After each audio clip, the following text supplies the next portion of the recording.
Flip TV Plus. Reps move to address suicide, mental health issues. Senate confirms ministerial nominee who slumped during screening orders.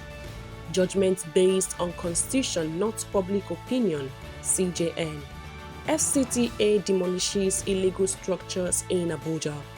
Chicago Varsity authenticates Tinubu's diploma submitted to INEC. Now the news in details. The House of Representatives on Wednesday urged the federal government to pay adequate attention to incidences of suicide, other mental health challenges, and their attendant effect on the citizens. This is just as the lawmakers want the APES government, working in synergy with the Ministry of Health and the National Orientation Agency, to establish counseling centers nationwide to provide counseling services to those battling mental health challenges.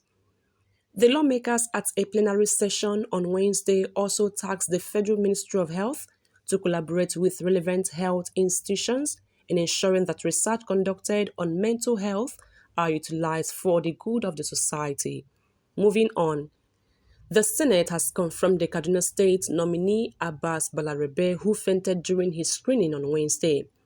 The Senate also confirmed the duo of Dr. Jamila Ibrahim and Ayodele Olawande, who were nominated as Minister of Youth and Minister of State for Youth, respectively. There was pandemonium earlier in the Senate when the nominee who replaced Nasir El-Rufai suddenly collapsed during his screening on Wednesday. In other reports, the Chief Justice of Nigeria, Justice Olukayode Ariwola, has said public opinions, no matter how serious or weighty, cannot supersede the provisions of the country's constitution in the determination of legal disputes in court. The CJN said judges have an obligation to follow the law when deciding cases. Justice Ariwola stated this on Wednesday after swearing in 23 newly appointed judges of the Federal High Court in Abuja. Several vitriolic attacks are regularly opened and heaped on the judiciary. It is, however, crystal clear that public opinion, no matter how serious or weighty it might be, cannot override or supersede the Constitution of the country, which we aptly apply in deciding each case before the court. In other news, in continuation of its resolve to rid Abuja of undesirable structures, the Federal Capital Territory Administration demolished shanties and illegal structures in Jahi District on Wednesday. The Director of Development Control, FCTA, Mr. Mukhtar Galadima, has said that the exercise was also to restore the Abuja Master Plan and improve serenity and security in the capital city. Galadima explained that the shanties in Jahi District were erected on a proposed arterial corridor beginning from the Nnamdi Azikiwe Ring Road. He said the department will consult with relevant stakeholders on what is needed to be done in the area before the main road goes into operation. The director added that the department had continually sensitized settlers against erecting shanties in unauthorized locations. He also advised occupants of shanties across Abuja to pack their valuables and appealed to residents to report any emerging shanties in any location to relevant authorities. The Secretary, Command and Control Unit, Department of Security Services, FCTA, Mr. Peter Olumuji, has said social vices were rampant in shanties. He stressed that the cleanup in Jahi would curb insecurity between the Gwarempa housing estate and the Mabushi area. He added that the cashew plantation in the area was also removed because the plantation served as a haven for criminals.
enhancing the security architecture of the Federal Capital Territory. Two, enhancing the aesthetic quality of the Federal Capital City, because we are removing shanties. So to a large extent, this is improving greatly the livability of Abuja as Federal Capital City. There's a lot of vices that is associated to this particular location. In fact, during our removal today, we recovered this. It's called strangler. These are what these one-chance operators uses to strangle their victim in the vehicle, and those on Okada in the night. Once they use this and strangle the person, there's no way the person will survive. And if he survives, any item on you will drop it. So the implication on security is that it's going to curb the insecurity level within this environment, which is adjacent to Gwarimpa and Mabuchi. And finally, Atiku Abubakar would hold a world press conference today to address Nigerians after President Bola Tinubu's certificate presented to INEC was disowned by Chicago State University, CSU.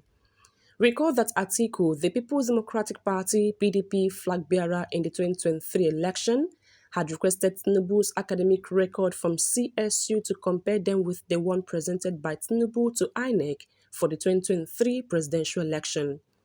The result provided by CSU confirmed that Bola Tinubu was a student of the school entering in 1977 and graduating in 1979. However, the result released raised several questions. Some pointed out that Tinubu claimed in the document that he graduated from the Government College Lagos in 1970, but the school was founded in 1974. Others pointed out that the gender listed in the record released by CSU is female. Also, discrepancies in the certificates Tinubu presented to INEC and the one CSU released were pointed out, indicating forgery. However, another report has shown that Chicago State University has affirmed the legitimacy of the diploma presented by President Bola Tinubu to the Independent National Electoral Commission, INEC. This confirmation was made through a sworn affidavit submitted by CSU in the Chicago court.